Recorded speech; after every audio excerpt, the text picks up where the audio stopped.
ಆಗತ್ತಾ ಇವತ್ತು ನಾನು ಒಂದೇ ಹಿಟ್ಟಿನಿಂದ ಇಡ್ಲಿ ದೋಸೆಯನ್ನು ಮಾಡಿ ತೋರಿಸ್ತಾ ಇದ್ದೀನಿ ರೀ.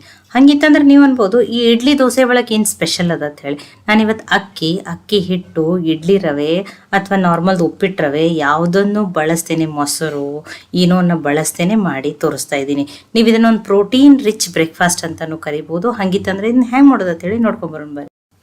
ಈಗ ಒಂದು ಪಾತ್ರೆಗೆ ನಾನಿಲ್ಲಿ ಒಂದು ಬಟ್ಲಾಗಷ್ಟೇ ಹೆಸರು ಬೇಳೆಯನ್ನು ತೊಗೊಂಡಿದ್ದೀನಿ. ಯಾವ ಬಟ್ಲೆ ಹೆಸರು ಬೇಳೆಯನ್ನು ತೊಗೊಂಡಿದ್ದೀನಿ ಅದರಲ್ಲೇ ಒಂದು ಬಟ್ಲಾಗಷ್ಟು ಉದ್ದಿನ ಬೇಳೆಯನ್ನು ತೊಗೊಂಡಿದ್ದೀನಿ. ದೊಡ್ಡ ಸ್ಪೂನ್ದಿಂದನೇ 1 ಸ್ಪೂನ್ ಆಗಷ್ಟು ಸಬ್ಬಕ್ಕಿ ಅಥವಾ ಸಾಬುದಾನಿಯನ್ನು ಹಾಕ್ತೀನಿ ರೀ. ಈಗ ಈ ಬೇಳೆ ಸಾಬುದಾನಿಯನ್ನು ತೊಳೆದು ಬಿಟ್ಟು ತೊಗೋತೀನಿ ನೋಡಿ.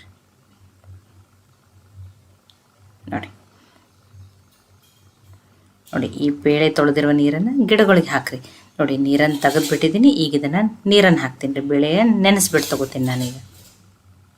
ನೋಡಿ, ಇದೊಂದು 2 ತಾಸು ಇವೆರಡು ಬೇಳೆ ಸಬ್ಬಕ್ಕಿ ನೆನಿಲಿ ರೀ. ನೋಡಿರಿ 2 ತಾಸು ಆಗಿದೆ ರೀ. ನೋಡಿ, ನಾನು ಒಂದು 5 ಗಂಟೆಗೆ ಅದು ಹಾಕಿದ್ದೆ, 7 ಗಂಟೆಗೆ ಅದು ತೆಗೆದುಬಿಟ್ಟು ತೋರಿಸ್ತಾ ಇದ್ದೀನಿ. ಇದನ್ನು ಸಾಯಂಕಾಲನೇ ರುಬ್ಬಿ ಇಡ್ತಾ ಇದ್ದೀನಿ. ನಾನು ಇದನ್ನು ಬೆಳಗ್ಗೆ ಮಾಡಿ ತೋರಿಸ್ತೀನಿ ರೀ ನಿಮಗೆ. ನೋಡಿ, ಈಗ ಇದನ್ನು ಮಿಕ್ಸಿ ಜಾರಿಗೆ ಹಾಕಿಬಿಟ್ಟು ಈ ಸಣ್ಣ ರವೆ ಇರ್ತದಲ್ಲ ಆ ರೀತಿಯೇ ಇದನ್ನು ರುಬ್ಬಿಬಿಟ್ಟು ತೊಗೋಬೇಕ್ರಿ. ತುಂಬ ಫೈನ್ ಪೇಸ್ಟ್ ಥರ ಬೇಡ, ಸ್ವಲ್ಪ ರವೆ ಥರ ಇರಲಿ ರೀ.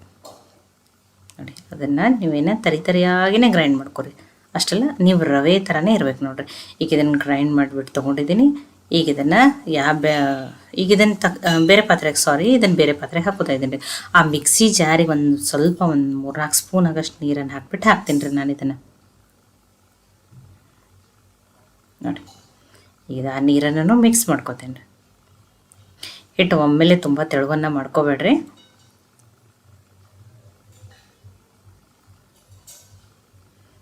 ನೋಡಿ, ಈಗ ಇದನ್ನು ಮಿಕ್ಸ್ ಮಾಡೀನಿ ರೀ. ಇದಕ್ಕೆ ಉಪ್ಪು ಅದು ಏನೂ ಸೇರಿಸಲ್ಲ. ನಾನು ಇದನ್ನು ನಿಮಗೆ ಬೆಳಗ್ಗೆ ತೆಗೆದುಬಿಟ್ಟು ತೋರಿಸ್ತೀನಿ ನೋಡಿರಿ.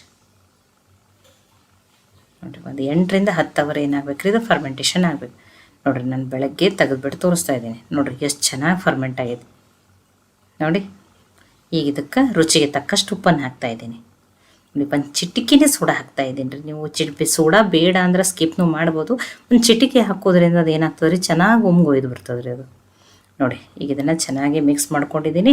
ಈಗ ಇದನ್ನು ನಾನು ನಿಮಗೆ ಫಸ್ಟ್ ಇಲ್ಲಿ ಇಡ್ಲಿಯನ್ನು ಹಾಕಿಬಿಟ್ಟು ತೋರಿಸ್ತೀನಿ ನೋಡಿರಿ. ಇಡ್ಲಿ ಪ್ಲೇಟಿಗೆ ಆಲ್ರೆಡಿ ಎಣ್ಣೆನೂ ಹಚ್ಕೊಂಡಿದ್ದೀನಿ. ಪಾತ್ರೆಯಲ್ಲಿ ನೀರು ಹಾಕಿ ಕೈಲಕ್ಕೂ ಇಟ್ಟೇನಿ ರೀ. ಈಗ ಫಸ್ಟ್ ಇಡ್ಲಿ ಹಾಕೊಂಡ್ರಿ.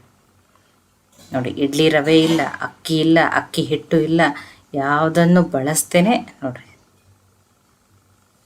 ತುಂಬ ಚೆನ್ನಾಗಿ ಆ ಅಕ್ಕಿ ಇಡ್ಲಿಗಿಂತನೂ ಇಡ್ಲಿ ಚೆನ್ನಾಗಿ ಬರ್ತಾವೆ ರೀ. ನೋಡಿ, ಈಗ ಇದನ್ನು ಏನು ಮಾಡೋಣ್ರಿ, ಸ್ಟೀಮ್ ಮಾಡಿಬಿಟ್ಟು ತೊಗೊಂಡ್ರಿ.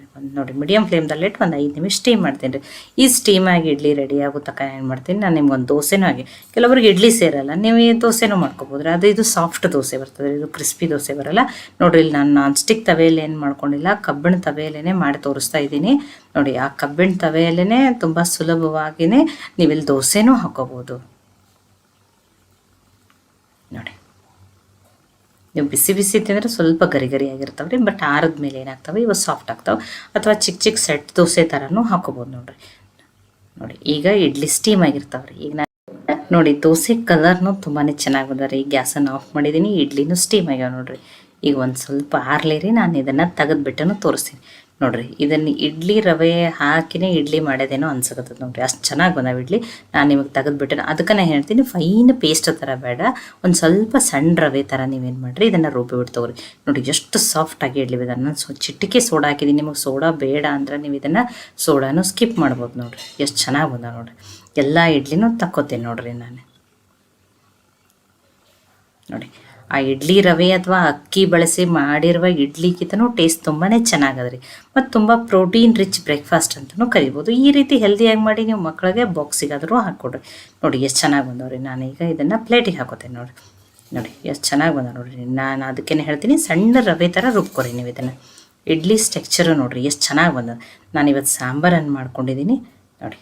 ನಾನು ನಿಮಗೆ ಸಮೀಪದಿಂದ ನಾನು ದೋಸೆನ ಒಂದೊಂದು ಹಾಕ್ಕೊಂಡಿದ್ದೀನಲ್ಲ, ಅದು ದೋಸೆನ ತೊಗೋತೀನಿ. ಕೆಲವರಿಗೆ ಇಡ್ಲಿ ಇಷ್ಟ, ದೋಸೆ ಇಷ್ಟ. ನಿಮಗೆ ಯಾವ್ದು ಇಷ್ಟ ನೀವು ಅದನ್ನು ಮಾಡ್ಕೊರಿ. ನೋಡಿ, ಸಮೀಪದಿಂದನೂ ತೋರಿಸ್ತಾ ಇದ್ದೀನಿ. ದೋಸೆ ಕಲರ್ನು ತುಂಬಾ ಚೆನ್ನಾಗಿ ಬಂದ. ಆದರೆ ಇದು ಸಾಫ್ಟ್ ದೋಸೆ ಬರ್ತಾವ್ರಿ. ಇಡ್ಲಿಯನ್ನು ಕಟ್ ಮಾಡಿಬಿಟ್ಟು ತೋರಿಸ್ತೀನಿ ನೋಡಿರಿ.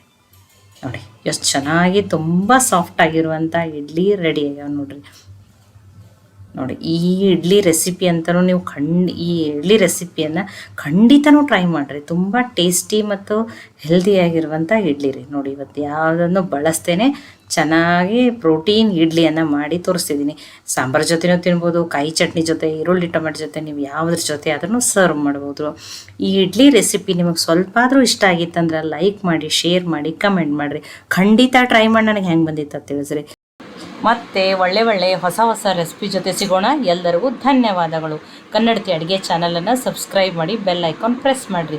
ಈ ವಿಡಿಯೋನ ಹೈಪ್ ಮಾಡಿರಿ, ಇದು ಇನ್ನೂ ಜಾಸ್ತಿ ಜನಕ್ಕೆ ರೀಚ್ ಆಗ್ತದೆ. ಮತ್ತೊಮ್ಮೆ ಎಲ್ಲರಿಗೂ ಧನ್ಯವಾದಗಳು. ನಾಳೆ ಮತ್ತೆ ಹೊಸ ರೆಸಿಪಿ ಜೊತೆ ಸಿಗೋಣ.